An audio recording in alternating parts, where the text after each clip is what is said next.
Hello students, आज की जो क्लास है उस क्लास के अंदर हम बात करने जा रहे हैं चैप्टर फर्स्ट, है ना। चैप्टर फर्स्ट के जो पाठ्य पुस्तक के जो प्रश्न उत्तर हैं उनके बारे में हम अध्ययन करेंगे, है ना।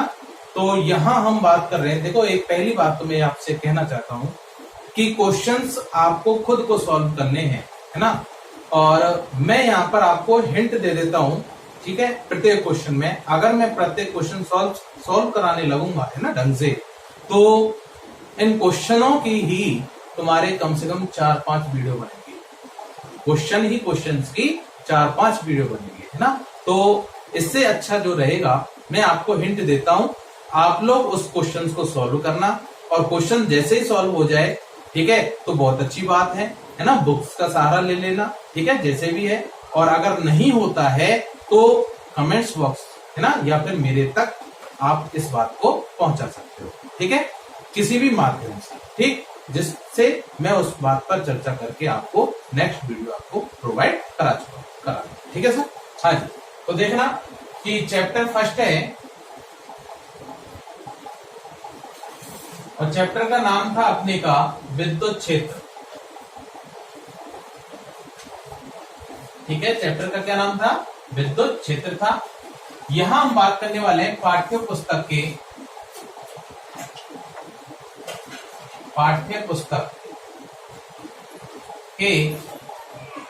प्रश्नोत्तर, ठीक है। आंकिक प्रश्न,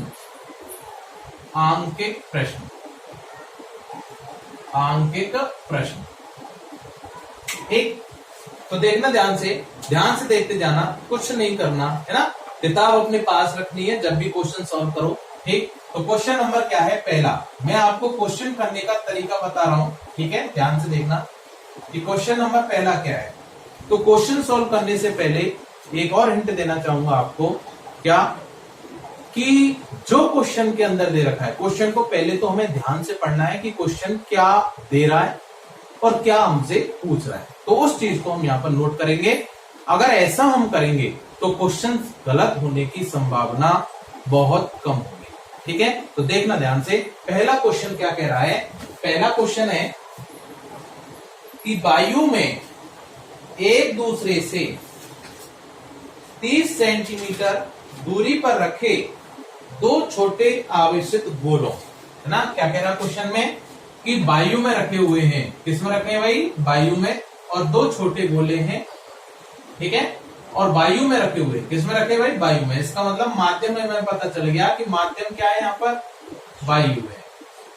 एक चीज हमें पता चल गई कि यहाँ माध्यम क्या है? वायु है ना। और दो गोले हैं ए और बी, और ये दोनों गोले जो हैं वो एक दूसरे से 30 सेंटीमीटर की दूरी पर रखे हुए हैं, ठीक है सर।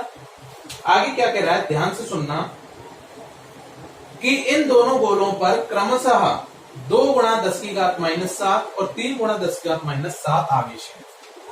इसका मतलब इस गोले पर Q1 आवेश का मान दे रखा है 2 × 10⁻⁷ कूलम, और इस आवेश पर Q2 दे रखा है 3 × 10⁻⁷ कूलम, ठीक है। ये आवेश दे रखे हैं।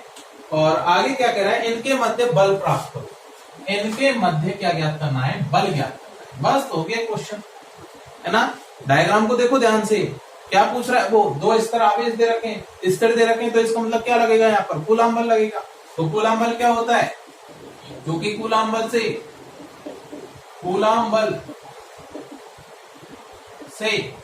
क्या होगा भाई? बल F बराबर ये होता है K Q1 Q2 upon R²। यही तो होता है। बल क्या होता है? K Q1 Q2 upon R²। अब देखना यहाँ पर K का जो मान है वो डिपेंड करता है माध्यम पर, है ना। इसका मतलब कि K बराबर होता है 1/4πε, ये तो होता है ना। और माध्यम कौन है यहाँ पर? वायु। तो वायु या निर्वात के लिए एप्सिलॉन नॉट के बराबर होता है, नहीं है बात समझ में? क्लियर। और इस पूरे का जो मान होगा कितना होगा? 9 × 10⁻⁹, ठीक है। मात्रक हमें पता ही है, न्यूटन मीटर स्क्वायर बटे कूलम स्क्वायर, ठीक है, MKS पद्धति में। क्लियर। हाँ जी, तो देखो K का मान अपने पास यही है। अच्छा, Q1 अपने पास यही है, कूलाम में दे रखा है, Q2 भी कूलाम में दे रखा है, MKS में दे रखा है। R जो है वो किस में दे रखा है, देखो 30 सेंटीमीटर दे रखा है। R क्या दे रखा है, 30 सेंटीमीटर। तो बस यहाँ पर एक चीज और ध्यान रखनी है, क्या रखनी है कि सभी की सभी भौतिक राशियां एक ही मात्रक पद्धति में होनी चाहिए। तो देखो K का मान जो दे रखा है वो किस में दे रखा है, MKS में लिखा है हमने। किस में लिखा है, MKS में। बात समझ आई। कूलाम किस में है, MKS में है। सेंटीमीटर किस में है, CGS में। तो पहले इस सेंटीमीटर को किस में चेंज करो, मीटर में चेंज करो। ठीक है, तो मीटर में कैसे चेंज होगा बताओ, 30 गुणा, सेंटी का मतलब क्या होता है, 1 सेंटी बराबर होता है 10 की घात -2 अनुलग्न होते हैं। ठीक है, तो 30 गुणा 10 की घात -2 मीटर हो गया। कितना हो गया, 30 गुणा 10 की घात -2 मीटर। ठीक, ये सारे मान हम यहाँ पर पुट करेंगे, बल आ जाएगा F बराबर 9 गुणा 10 की घात 9 K का मान इंटू Q1 का मान कितना है, Q1 का मान 2 गुणा 10 की घात -7 और Q2 है 3 गुणा 10 की घात -7 बटे R कितना दे रखा है, 30 गुणा 10 की घात -2 का स्क्वायर। ठीक है, और मात्रक आएगा इसका न्यूटन। क्या आएगा, मात्रक न्यूटन, MKS पर। क्लियर, इसको सॉल्व करना है आपको। ठीक है, सॉल्व कर लोगे ना तो कैलकुलेशन आपको करनी है, जिससे आपको निखार आएगा। ठीक है, आप लोगों में ही निखार आएगा, कैलकुलेशन करना सीखना है। ठीक है, कैसे करनी है। ठीक, हाँ जी, देखना चाहो तो देखो 10 की घात 10 की घात 10 की घात, आधार समान गुणा में घातें जुड़ जाती हैं, तो -7 कितना हो गया, -14 और प्लस का 9 सब जानते हैं आप लोग। ठीक है, कर लोगे आसानी से, 9 दूनी 18 और 18 3। ठीक है, आप लोग कर सकते हो। क्लियर, हाँ जी, तो पहला क्वेश्चन हो गया, स्क्रीनशॉट ले लो इसका। नेक्स्ट सेकंड क्वेश्चन पर हम चर्चा करने जा रहे हैं।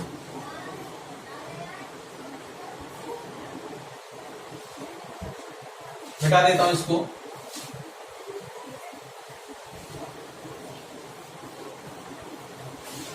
क्वेश्चन नंबर 2,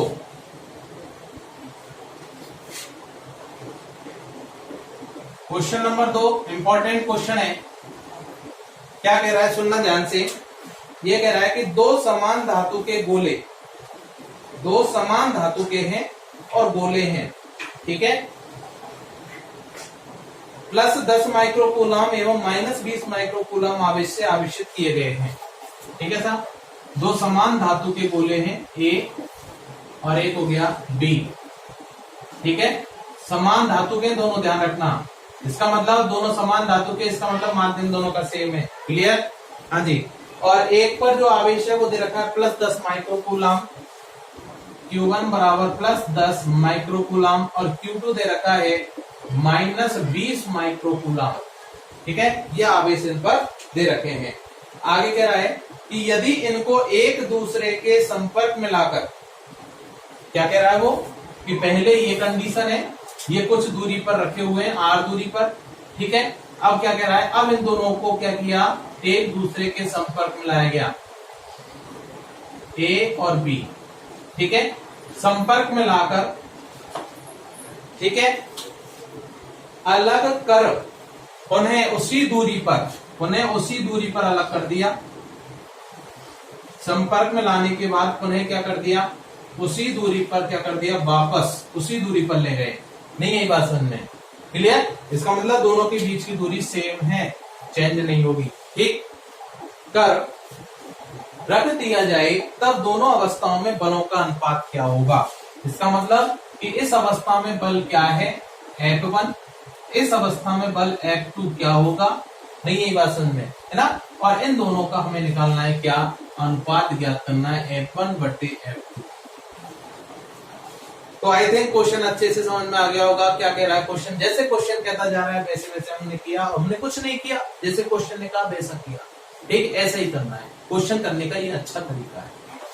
क्या कहा कि दो समान धातु के गोले हैं, ध्यान रखना, दोनों समान धातु के हैं, समान प्रकृति के दोनों गोले। ठीक, दोनों, एक पर आवेश इतना है, एक पर आवेश इतना है, दोनों पर आवेश इतना, एक पर आवेश इतना, एक पर आवेश इतना, दोनों को एक दूसरे के संपर्क में लाए। ये आ गया संपर्क। संपर्क में लाने के बाद इनको क्या कर दिया भाई, अलग अलग कर दिया। और उसी दूरी पर ले गए, उसी दूरी पर। तो संपर्क में नहीं लाया उससे पहले बल कितना है, संपर्क में लाने के बाद बल कितना होगा। पहले तो ये बताओ कि क्या आवेश इतना ही रहेगा संपर्क में लाने पर। एक पर आवेश इतना है, एक पर आवेश इतना है, क्या इन दोनों को संपर्क में लाएंगे तो क्या आवेश इतना इतना ही रहेगा? नहीं रहेगा, आवेश चेंज हो जाएगा। अब वो कितना होगा वो अभी बात करेंगे, ठीक है। Q1 डैश और ये हो गया Q2 डैश। नहीं यही बात समझ, ठीक है, ध्यान से देखो। तो देखो संपर्क से पहले की बात कर रहे हैं हम, प्रश्नानुसार।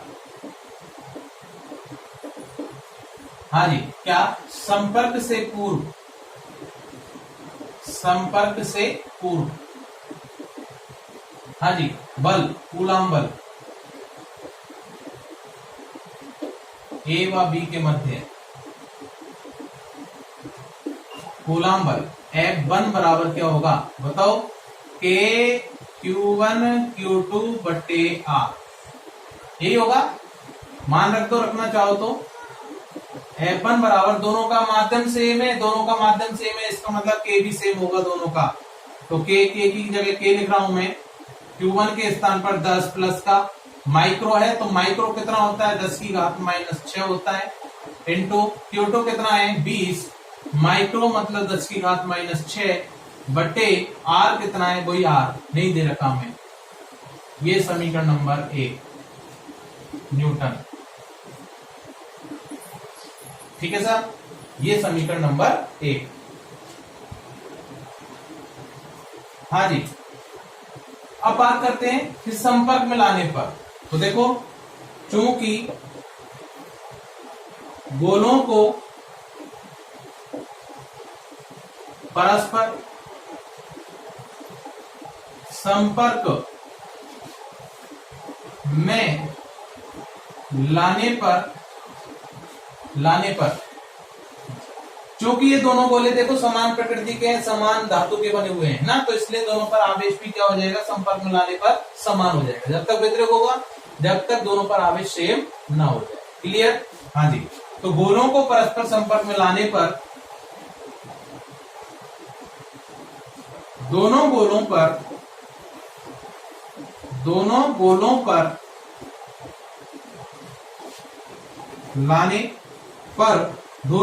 पर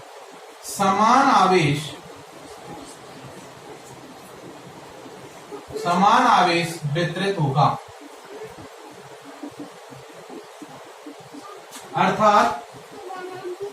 अर्थात प्रत्येक गोले पर आवेश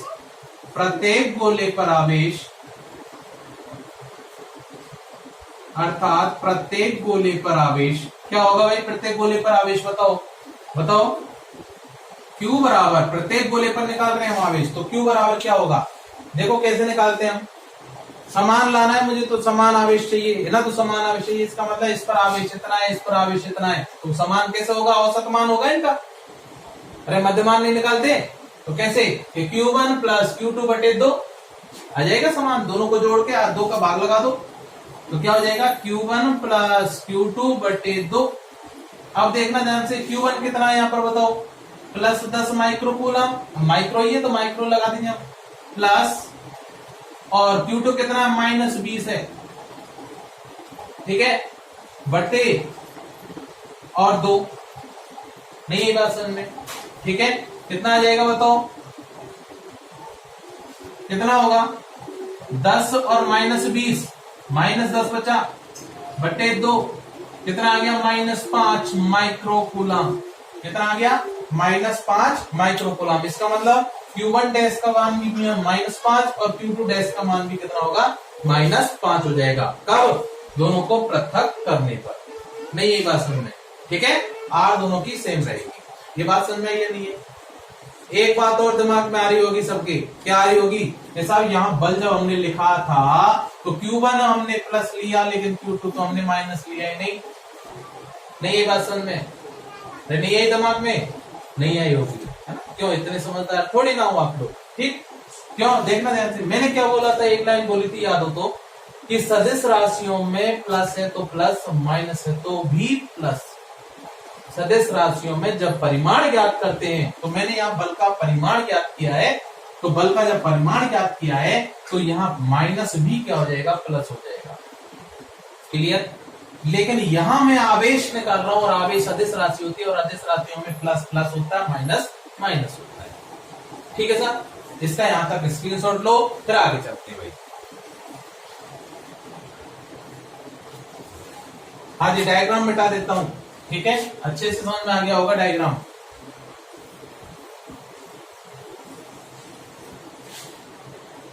तो देखना, अतः संपर्क के बाद उन्हें उतनी ही दूरी पर रखने पर लगने वाला कूलाम बल होता कितना होगा, कूलाम बल वही F2 बराबर, F1 निकाल लिया हमने, F2 बराबर K वही रहेगा सेम दोनों का। ठीक है, माध्यम वही है। अच्छा, Q1 डैश कितना है बताओ, ये -5। ठीक है, तो माइनस लिखूं क्या, नहीं कोई जरूरी नहीं है। ठीक है, ध्यान रखना।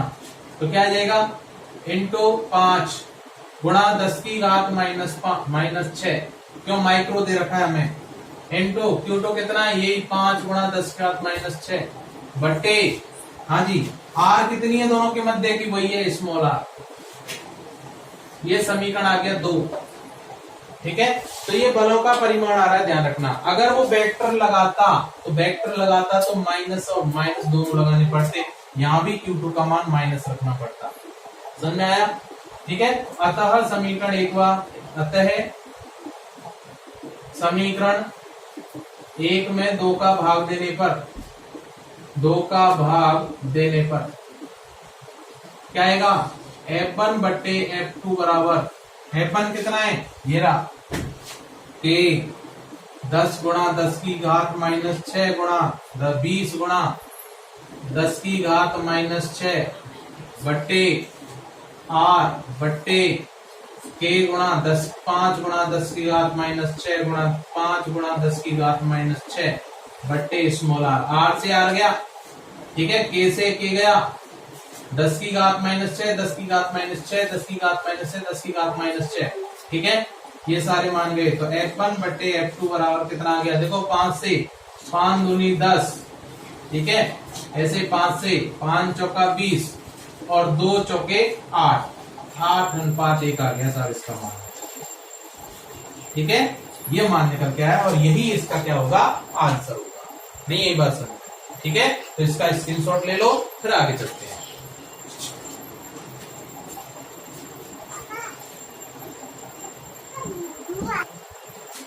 हाँ जी, मिटा देता हूं इसको।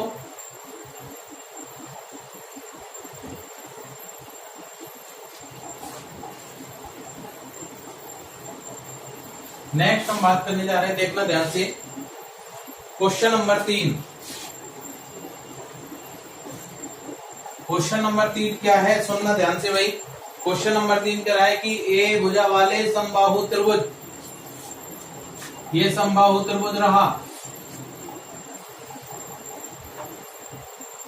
समबाहु त्रिभुज वो होता है जिसकी तीनों भुजा बराबर होती है, तो इसने प्रत्येक भुजा दे दी ए। ठीक है साहब, हाँ जी, के शीर्ष ए बी पर समान आवेश Q है, ए बी पर समान आवेश Q है, त्रिभुज के बिंदु C पर विद्युत क्षेत्र का परिमाण ज्ञात करो। तो विद्युत क्षेत्र का परिमाण ज्ञात करना है C पर। देखना भाई ध्यान से, ये बिंदु मान लिया मैंने A, ये मान लिया B और ये मान लिया C। ठीक है साहब, इस पर आवेश दे रखा है उसने Q, इस पर भी आवेश दे रखा है Q। ठीक है, C पर हमें निकालना है, विद्युत क्षेत्र का परिमाण ज्ञात करना है। ठीक है, A और B पर समान आवेश Q है, तो C पर विद्युत क्षेत्र का परिमाण ज्ञात करो। तो C पर विद्युत क्षेत्र का परिमाण ज्ञात करना है, तो पहले ये बताओ मेरे को कि समबाहु त्रिभुज है, और समबाहु त्रिभुज है तो समबाहु त्रिभुज का प्रत्येक कोण कितने डिग्री का होता है, 60 डिग्री का होता है। तो ये 60 डिग्री का हो गया, ये भी 60 डिग्री का हो गया, और ये भी 60 डिग्री का हो गया। अब वो कह रहा है बिंदु सी पर, क्वेश्चन में क्या कह रहा है ध्यान से देखना, बिंदु सी पर परिणामी विद्युत क्षेत्र ज्ञात करना है। परिणामी विद्युत क्षेत्र की तीव्रता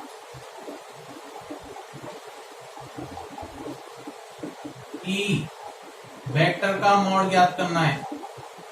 ठीक है, सी पॉइंट पर, किस पर ज्ञात करना है, सी पॉइंट पर ज्ञात करना है। तो याद करो मैंने क्या बताया था, जिस पर ज्ञात करना है उसको पकड़ लो। ठीक है, किसको पकड़ेंगे, सी पर। अब जिसने सी पर आवेश नहीं दे रखा है उसने ध्यान रखना, सी पर आवेश नहीं दे रखा है। हम क्या ज्ञात कर रहे हैं, क्षेत्र की तीव्रता ज्ञात कर रहे हैं। तो जब क्षेत्र की तीव्रता ज्ञात करेंगे तो बिंदु आवेश के कारण याद करो कि मैंने बताया था कि ये क्यू आवेश है, तो इसके कारण किसी बिंदु पर अगर मुझे क्षेत्र की तीव्रता ज्ञात करनी है तो इस बिंदु पर स्थित आवेश पर निर्भर नहीं करता ई का मान, ए क्यू अपॉन आर स्क्वायर, यानी इसी आवेश पर डिपेंड करता है। नहीं है बात समझ में, कि इस बिंदु पर जो कोई भी आवेश हो उस पर निर्भर नहीं करता इसका मान। बात समझ में आई या नहीं है? तो ऐसी सी पर आवेश दे चाहे मत दे, इस पर कोई प्रभाव नहीं पड़ेगा। बात समझ में आ गई ना, कॉन्सेप्ट अपना क्लियर होना चाहिए और कुछ नहीं है। सी पर कितना आवेश है इससे हमें कोई लेना देना नहीं है। क्यों? क्योंकि हम क्या निकाल रहे हैं, विद्युत क्षेत्र की तीव्रता निकाल रहे हैं। सी पर आवेश जब जरूरी होता, कब, जब वो परिणामी बल पूछता। बात समझ में आई ना, अगर वो बल की बात करता तो हमें यहाँ पर आवेश जरूरी था। अब यहाँ आवेश दे चाहे मत दे, है ना, इससे हमें कोई लेना देना नहीं है। क्यों? क्योंकि वो क्या पूछ रहा है, विद्युत क्षेत्र की तीव्रता पूछ रहा है। तो परिणामी क्षेत्र तीव्रता ज्ञात करने के लिए पहले ये देखो कि इस बिंदु पर कितने आवेशों के कारण बल लग रहा है। दो आवेशों के कारण। कौन कौन से, एक तो ये रहा और ये रहा। ठीक है, तो इसके कारण जब निकालूंगा तो इसको भूल जाओ बिल्कुल, और जब इसके कारण निकालूंगा तो इसको भूल जाओ बिल्कुल। ठीक, तो इस ए के कारण देख रहे हैं तो प्लस क्यू के, इस क्यू के कारण इस सी पर क्षेत्र की तीव्रता किधर होगी, तो ज्ञात करने के लिए हम इस पर क्या मान लें, परीक्षण आवेश की कल्पना। और परीक्षण आवेश की कल्पना केवल दिशा देखने के लिए कर रहे हैं। ठीक, तो बताओ इस क्यू के कारण, प्लस क्यू है ये, तो इस क्यू के कारण इस क्यू0 पर जो बल लगेगा वो किस दिशा में लगेगा, प्रतिकर्षण होगा या आकर्षण होगा, प्रतिकर्षण होगा। समान सजातीय आवेश है, तो इसका मतलब किधर जाएगा, ये क्यू0 किधर जाएगा, इसी दिशा में जाएगा। दोनों को मिलाने वाली रेखा के अनुदिश जाएगा। नहीं है बात समझ में? ठीक है, तो इसी दिशा में इसकी क्षेत्र तीव्रता होगी, वो मान ली मैंने क्या है, E1 वेक्टर है। क्या मान ली, E1 वेक्टर। ठीक सर, EA वेक्टर मान लो, चलो ठीक, समझ में आ जाएगा। हाँ जी, इस क्यू के कारण देखेंगे तो बताओ, इसको भूल जाए बिल्कुल। तो इस क्यू के कारण इस पर किधर होगी क्षेत्र तीव्रता, इस दिशा में होगी। क्यों, प्रतिकर्षण ही होगा, ये प्लस का है। अब देखना अगर ये माइनस का होता है यहाँ तो ये दूर होती इधर, और इन दोनों के मध्य कोण चेंज हो जाता है। ये नहीं, ये बात समझे, परिणामी जब हम ज्ञात करते हैं। ठीक है, ये चीज ध्यान रखनी है। तो ये मान ली मैंने क्या है, EB वेक्टर है। ठीक, अब बताओ EA वेक्टर और EB वेक्टर दोनों एक दूसरे क्या, कैसे, एक दूसरे से किसी थीटा कोण पर है, और दोनों के मध्य थीटा कोण कितना है, 60 डिग्री है। तो इनका परिणामी कहाँ होगा, इनके मध्य में ही होगा, और ये परिणामी हम ज्ञात कर लेंगे। नहीं है बात, ठीक है, तो करें ज्ञात, क्या होगा देखना। क्योंकि चित्र से बिंदु सी पर परिणामी विद्युत क्षेत्र क्या होगा, EC वेक्टर बराबर हो जाएगा EA vector plus EB vector. यही तो होता है सदिश राशियों में, है ना, सभी सदिशों के परिमाणों के, सभी सदिशों, ठीक है, सभी के ना। अध्यारोपण का सिद्धांत क्या होता है, किसी बिंदु पर कार्यरत सभी बलों के सदिश योग के बराबर होता है परिणामी। ऐसे ही सभी विद्युत क्षेत्र की तीव्रताओं के अलग अलग, है ना, सदिशों के योग के बराबर होगा परिणामी। समझ में आया? अतः परिणामी का परिमाण याद करें। अतः परिमाण क्या होगा इसका, EC वेक्टर का मोड क्या होगा, अंडर रूट EA का स्क्वायर प्लस EB का square plus 2EA EB cos theta. नहीं, ये बात समझ में है ना। तो ये तो होता है सदिश राशियों में, ठीक है। और यहाँ थीटा कितना है देखो बताओ, थीटा कितना है 60 डिग्री है, थीटा कितना है 60 डिग्री। अब यही एक चीज और समझा देता हूं, अगर ये माइनस होता तो ये किधर आता, Q0 अंदर की ओर आता, ठीक है। तो अब अंदर की ओर आता तो परिणामी कहां होता, अब यहां होता परिणामी, नहीं ये बात समझ में। तो कोण कितना होता थीटा इन दोनों के मध्य का, ये होता कितना होता 120 हो जाता है, कितना हो जाता 120 डिग्री हो जाता। बात समझ में आ गई, ठीक है। क्यों, क्योंकि ये पूरा कितने का, देखो ये पूरा यहां से यहां तक का 180, और इस 180 में से अगर 60 हटा दो तो ये कितना बच गया 120 डिग्री बच गया, ठीक है। तो ये चीज ध्यान रखनी है यहाँ पर। तो यहाँ पर हम लिखते क्या cos 120 लिखते थे, ठीक।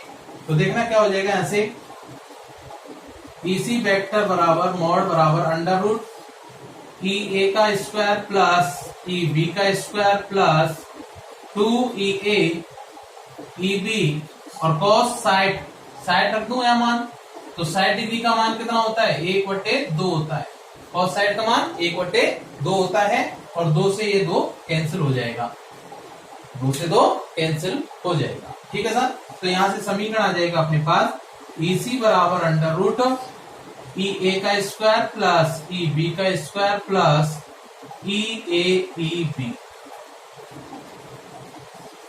ठीक है। ये समीकरण नंबर 1, ठीक है सर। अब देखना चित्र से EAEB और EC के मान निकालते हैं। अतः चित्र से बताओ बिंदु आवेश के कारण विद्युत क्षेत्र तीव्रता EA बराबर क्या होती है, बिंदु आवेश के कारण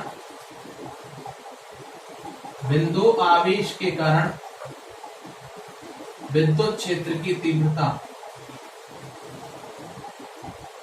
कितनी होती है बताओ, बोलो। EA बराबर KQ/R, KQ/R स्क्वायर होती है, कितनी होती है KQ/R स्क्वायर।